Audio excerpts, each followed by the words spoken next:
Good morning. How y'all doing? How y'all doing? Yes, I've been here for a good minute. It's day 10 of my stay here in Atlanta, and we're fueled up with biscuits and fried chicken. So we're going to have some church this morning, if that's all right. If that's all right. My name is David Alexander. I'm a member of the Spiritual Council here. And as I remind you, I remind myself that I am committed to the radical liberation of humanity through a universal spiritual awakening that calls upon our moral imagination and our personal development. Last week we were talking about, out of the themes of the book, The Global Heart Awakens, the notion of the initiation, the call and the initiation, that we are called forward into an evolutionary process and presence, and that there's a constant initiation taking place. If you weren't here last week, that's what we said. That's the long and the short of it. And so there's a constant initiation taking place, meaning there's a constant invitation to our own soul's growth and evolution. Now the book goes on in the chapter on watering the soul to talk about how initiation shows up in different forms, in different ways. There are different types of initiations. There are different archetypes and energetic fields of initiations, primarily masculine and feminine, which we all experience, regardless of where we fall in that identification.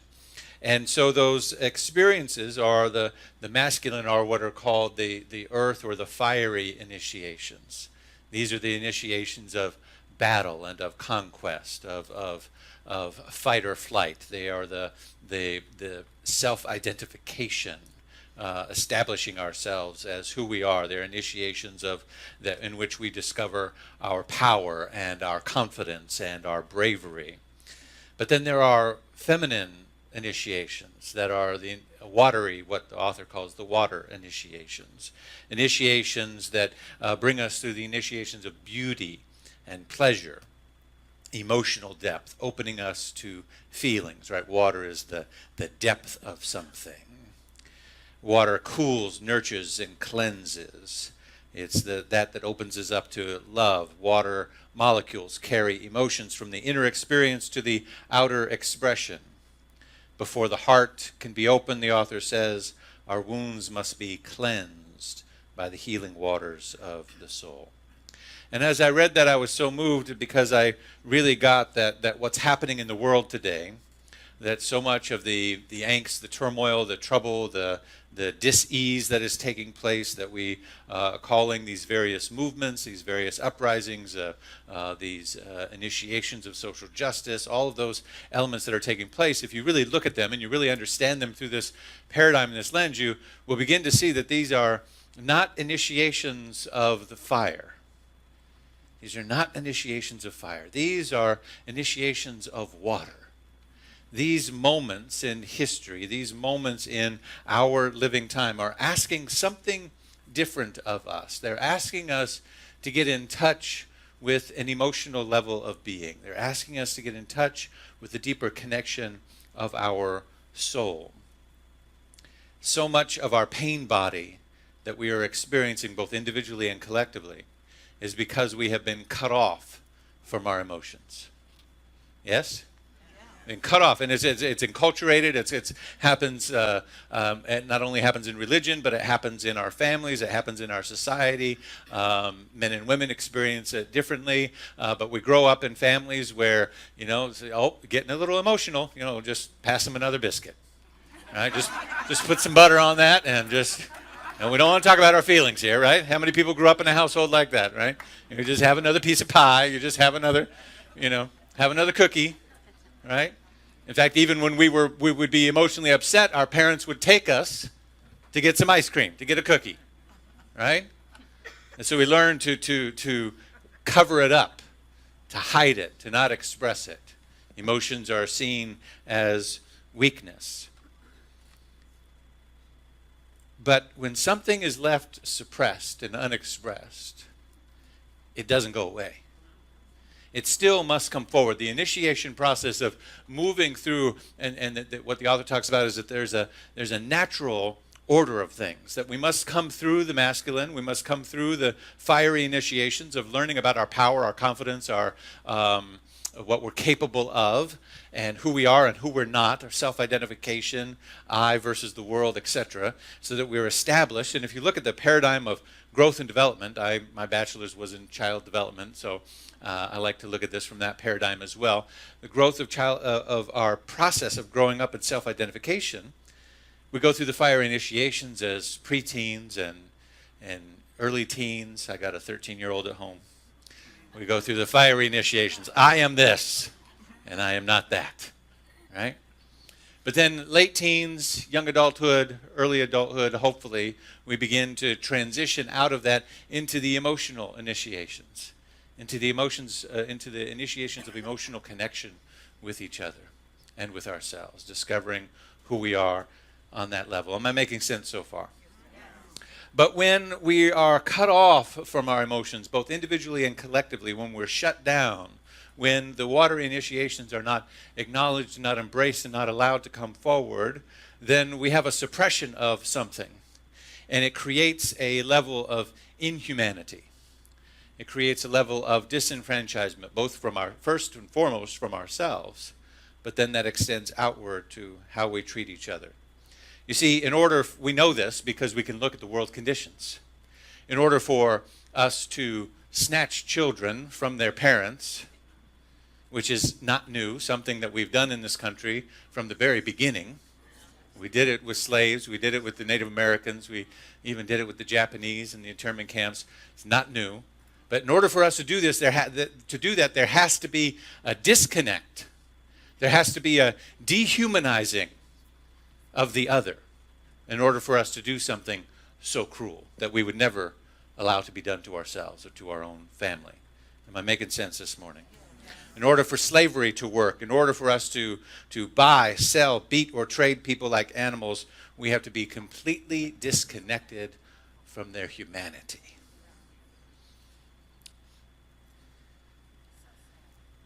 And so the watery initiation is calling us to open up the heart space, to get reacquainted with first ourselves and then our humanity in each other and that emotional connection. And you belong to a place, Spiritual Living Center of Atlanta, where this healing can take place, where this is a place where you can water the soul, can be a place of restoration, can become a place where you ignite your beauty and your creativity and the arts and the aesthetics. All of those things are part of the water initiation that open us up to see that we are connected to a larger humanity. So we celebrate all of that. And as William Reich said, we know now, in a very practical manner, that man's cruelty is directed mainly against what he most longs for. Let me say it again. We know now, in a very practical manner, that man's cruelty is directed mainly against what he most longs for. So when we see the pain in the world, we know that there is a longing there, a longing to be healed, a longing to be whole. And we all have a part in that. And so when I look out on the world stage and I wonder what is mine to do and how do I participate in all of that, I do a number of things. Number one, I've taught myself to cry again. I watch the news, and I cry a lot. I cry a lot because I want to always remember that those children are my children. I never want to get so numb to the experience that it's just another thing happening. Now, sometimes that happens because we're so inundated and there's so many things to keep up with. And so sometimes we have to unplug and do some other things for a while. But I always it's a spiritual practice to bring myself back and to connect in emotionally. When I travel, I carry a stone. It's in my touchstone. It has my two sons on it. It's William. I don't know if you probably can't see it. It's actually getting a little faded from my prayers. But there's William and there's Joshua. It's my two sons. And I think about the world that's waiting them, my 13-year-old, 6-foot African-American boy who everywhere he goes, I say, "You play basketball?" "No." But he in very short order, as he begins to fill out, will be a menacing presence wherever he goes, regardless of how sweet and kind his heart is. And I think about that when his world and his life takes us beyond his parents' reach. And I think about my 19-month-old William and the world that's waiting for him. And I stay in touch with the emotionality of the work that we have to do, and that the world that's waiting for Joshua, I pray, won't be the same world that will greet William at the same age. But in order for that to happen, I have to do something more than just pray about it. I've got to, as my friend Roger Teal would say, I've got to get up off of my fat affirmations and do something. And so I go out into the world and I do what I believe is mine to do. You follow what I'm saying? When you look up, you see, so what's being called for is an integration of the head and the heart. What's being called for is not only the thinking capacity and our power and our creativity, but also the emotionality of who we are that connects us with everything. When you look up the word justice in the Revealing Word from Unity, it's a beautiful book that just describes a lot of metaphysical concepts, the Revealing Word written by Unity. Justice is described as this: when judgment is divorced from love and works from the head alone, there goes forth a cry for justice. When judgment is divorced from love and works from the head alone, there goes forth a cry for justice. Why? Because there's an incongruency. There's not an integration of the head and the heart. And so the judgment can never be whole and complete because it lacks compassion. It lacks humanity. And so therefore, any place where that's existing, there's got to be a call to bring it back. Am I making sense? Yes. This is why when I visited earlier this week, where I've been several times, but the King Center, and you see the cascading water leading down to the crypt there where Coretta and Dr. King are, where it says that we shall not be satisfied until justice does what?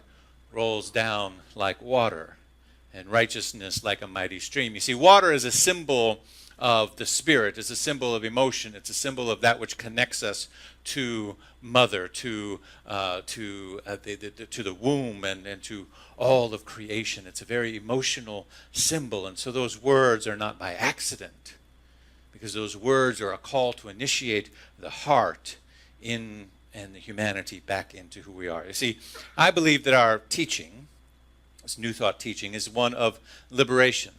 I believe it's a liberation theology. I'm leaving after I'm here with you today, going to the airport, flying to Kansas City. I'll be with at Unity Village with a whole bunch of Pentecostal ministers, New Thought Pentecostal ministers. Can you believe that? 300 of us from all over. Bishop Yvette Flunder and Bishop Carlton Pearson, Dr. William Barber, and all a lot of folks who wouldn't identify as New Thought either, but are part of this larger network. Dr. Otis Moss III will be there. I serve on the College of Bishops with Yvette, and so we'll be convening together and talking about these things, and they've asked me to come and just talk about the New Thought tradition as a liberation theology. We are a theology that liberates us, liberates the individual from the thinking, from the error thinking of separation, judgment, and not enoughness. Right? We're a liberation theology. We're a theology that believes in the as Ernest Holmes would say, that the ultimate goal of life is to be emancipation of discord of every nature, and that this goal is sure to be attained by all, to be liberated into our emotional center, which is where the power is to transform the world. Why? Because then we're operating from wholeness. We bring the head and the heart together. You see, if we could think our way out of our problems, we would have done it by now. There are a lot of smart people out here, right? If we could think our way out of the problems that we have, we would have done it by now. But there's something that needs to be felt. There's something that needs to be connected to the heart space, and we've got to move. We've got to have more than just a new thought. We have to have a new consciousness of embodiment that says, I am one with you, and you are one with me, and we have never been separated. And the original sin is the thought of separation itself. Holmes says this is exactly the position that the modern philosopher or modern thinker takes. It's called the theory of emergent evolution. This idea that this is what we're being called to in this moment. He says this idea of emergent evolution, which means that when nature needs something, it demands it of itself, and out of itself makes. Emergent evolution, he says, means that when nature needs something, it demands it of itself, and of itself makes. In other words, it calls it forward. Humanity needs something right now, and it's calling it, it's making it in all of these movements that are rising up. It's making those moments. We made this situation that we're in. Come on, talk to me, somebody. We made it. It wasn't an accident. That abomination that's happening in the White House, you can't make that up. That's not an accident. That's not a one. We made that. We called that forward because something needed to be triggered in the collective soul of humanity that said, we're not doing this right anymore. We've gotten off track. We've gotten off track. And so anything less than wholeness cannot liberate the world. Thinking won't do it alone.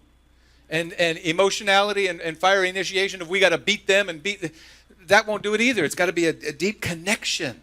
And the path forward has always been there through humanity. This is not new. It's right there in the text in Exodus. If I could give you an example of a time when there was if you could imagine such a thing, a leader, a heartless leader, who was into buildings and putting his name on them and one day he had this policy. Follow me now. Watch me. He had this policy that had a very diverse, a very adverse effect on the children. I'm talking about Pharaoh. Who do you think I was talking about? I'm talking about Pharaoh. Watch it now. Afraid of an uprising from the immigrants, which were the centerpiece of his economic power, he sent out a decree that all the male children be executed. And the mother, so distraught by this news, couldn't stand the idea of this happening to her child, so she did the unthinkable. She wrapped up her baby and put it in a basket and put it in the river, the water. And the water, the initiation, the emotion, the connection to the heart and to the mother, took the baby to another land. And the daughter of Pharaoh, lesson number one, the next generation always gets it.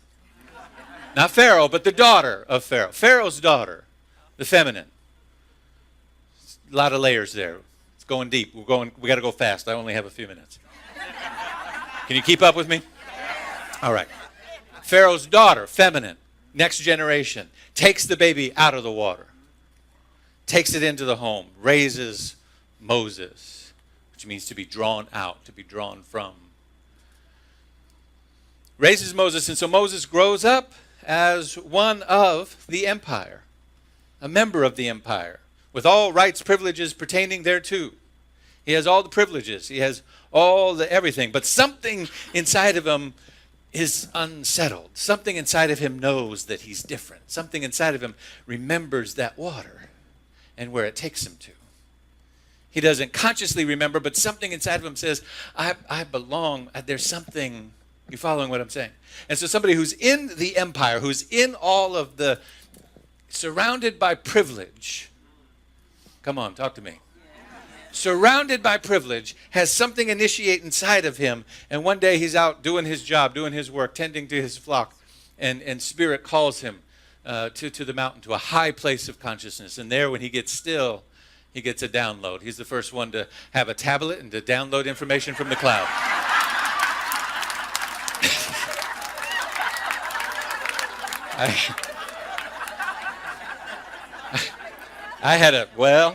Come on now. I had a meeting with Dean Carter the other day. He said, "You put all your notes on that thing?" I said, "I do." He said, "You trust that technology?" I said, "Moses had a tablet." He had two. Come back. But Spirit says to Moses on that mountain, representing a high place of consciousness, when you get still, when you feel drawn up, even in the midst of your work and your responsibilities of the outer world, you get still, you develop that spiritual practice, and he gets into that quiet place and hears. And this is what Spirit says. He says, I have indeed seen the misery of my people in Egypt. I have heard them crying out because of their oppressors, and I'm concerned about their suffering. So I have come down. Now pay attention to the language here. Now, of course, this is a translation of a translation of a translation, but nonetheless. It says, I have come down to rescue them from the hands of Egyptians, to bring them up out of this land into a good and spacious place, a land flowing with milk and honey. And he goes on and on to describe this. He says, and now the cry of the Israelites has reached me, and I have seen the ways in which the Egyptians have oppressed them.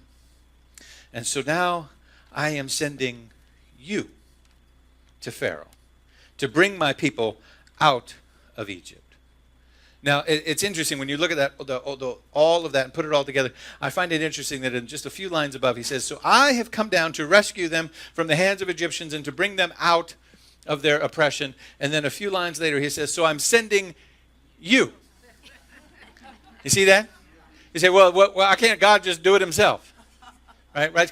Himself, herself, itself. Why can't the Holy One? Why can't just liberate the people? Just poof, just liberate the people. Right? Because God's got to work through you. God's got to work through you. God's got to work through the one who came out of the water, who felt that calling, and even in the midst of their responsibilities, and regardless of the fact that their life was surrounded by privilege, they felt something. That you've got a role to play. You've got a part in this, in liberating the people. So I'm sending you. And then when Moses says, but what should I say to Pharaoh about who has sent me? What does he say? He says, tell him I am. I am that I am sent you. In other words, your wholeness, the allness of you.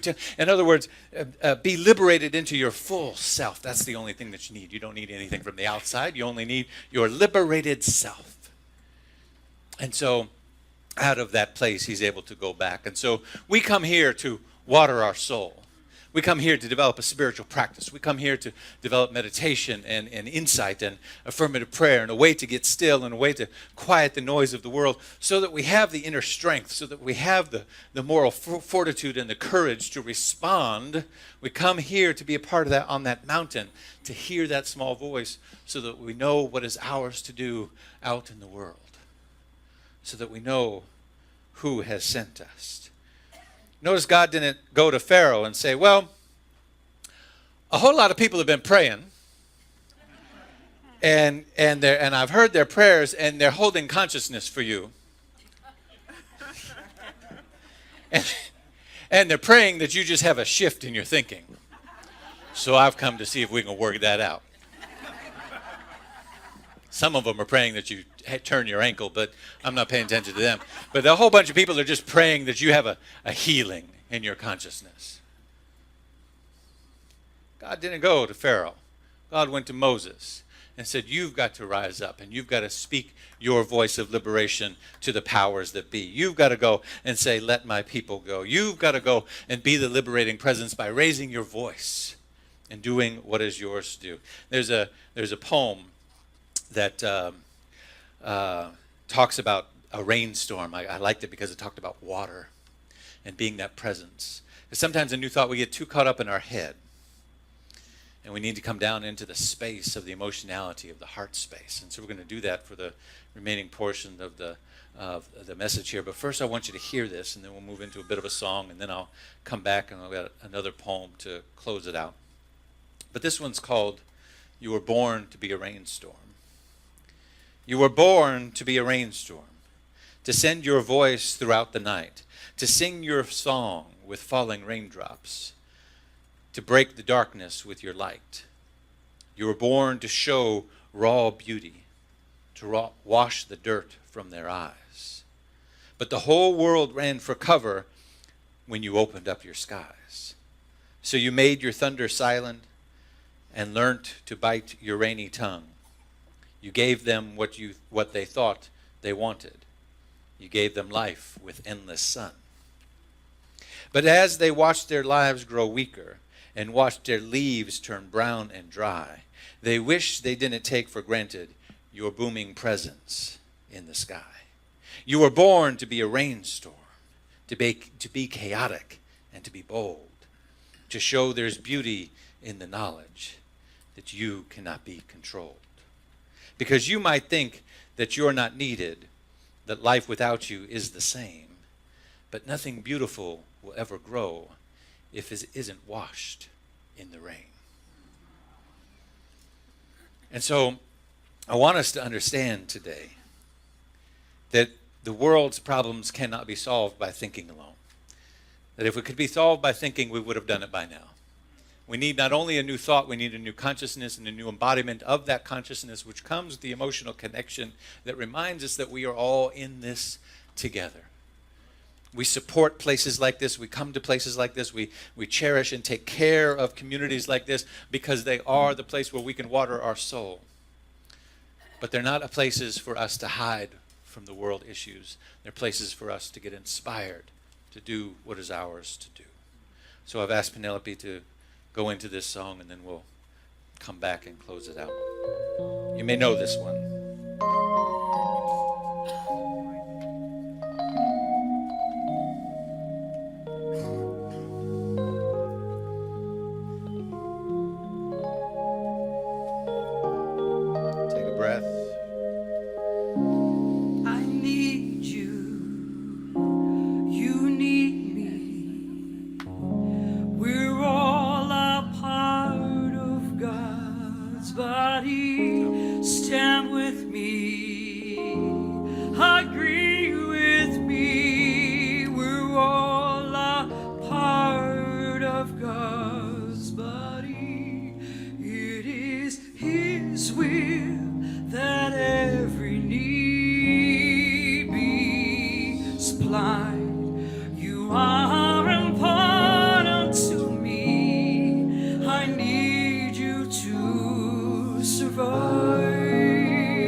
I need you, you need me.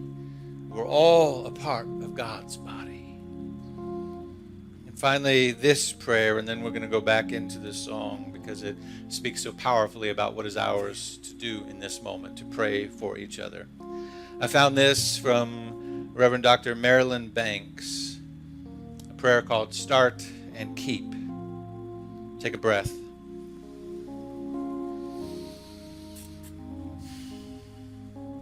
God of missing and murdered girls in Chicago and around the world. God of rescued boys in Thailand. God of sacred and abducted children in cages, scared and abducted children in cages throughout the United States. Cause us a deep discomfort and discontent in the very ground of our being, so that we are compelled to start and to keep fighting, to start and to keep voting, to start and to keep dismantling, to start and to keep loving, to start and to keep building, to start and to keep creating a world that all children deserve, one that you imagined so lovingly and long for still. May it be so. Amen. Let us pray for each other. I pray for you. Turn and look to somebody. You pray for me. I love you. I love you. And I need you to survive. I won't harm you with words from my mouth. I love you. I need you to survive. I pray for you. You pray for me. I love you. I need you to survive. I won't harm you with words from my mouth. I love you. I need you to survive.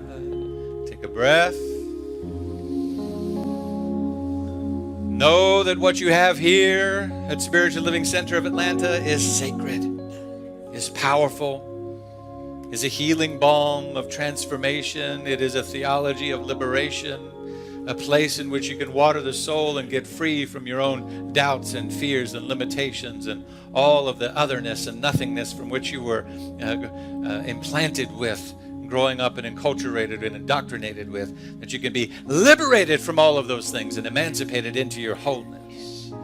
But let it not be a treasure unto you alone. Let it be a place from which you stand, a platform on which you live, so that your presence can liberate others, so that your very life is a life of liberation to all of humanity, because you understand that the power, the love, the prosperity that flows through you is not for you alone. It is a universal power. It is a universal prosperity. It is a universal love, and it belongs to all of God's children. And you have a role to play, however small or large, matters not. You have a role to play in the liberation and the emancipation of the entire planet. Humanity is calling for this moment, and if not who, you, then who, and if not now, then when. This is the moment that we've been waiting for. This is the moment that we've been called into. We see the watery initiations all around us, and we say yes to opening our hearts, opening our minds, to remembering our compassionate connection with everyone and everything. Out of this place, may a new earth come. May a new world come. May a new vision come. May it be so, right here, right now, today. Amen. Ashe. And so it is. Thank you. Peace and blessings.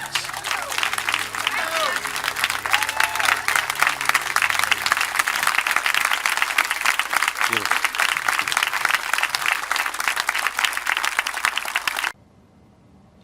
Hi, I'm David Alt, and I simply want to say thanks. Thanks for taking the time to watch our broadcast here at Spiritual Living Center of Atlanta. We have a vision, and that vision is to reawaken all to their spiritual magnificence. And one of the ways that we are able to do that is through this very medium of broadcasting. So if you got anything out of this, if you felt in any way inspired, or if something spoke to you directly, then I extend an invitation to you to become a part of our family by donating. And there are many ways in order for you to be able to do that. One is to simply go to our website at slca.com, and there you will find all different kinds of prompts that will help you support what it is that we are doing here in Atlanta. One way is to become a pledger. That means that you decide on a monthly basis that you are going to help us with this vision. Another way is to donate through our management system called Fellowship One, another through PayPal, and another even easier way is on your cell phone. You can do what's called text to tithe, and that number is 404-796-7030. Again, thank you so much for your support, and I invite you to come back weekly to see what it is that we're up to. Blessings.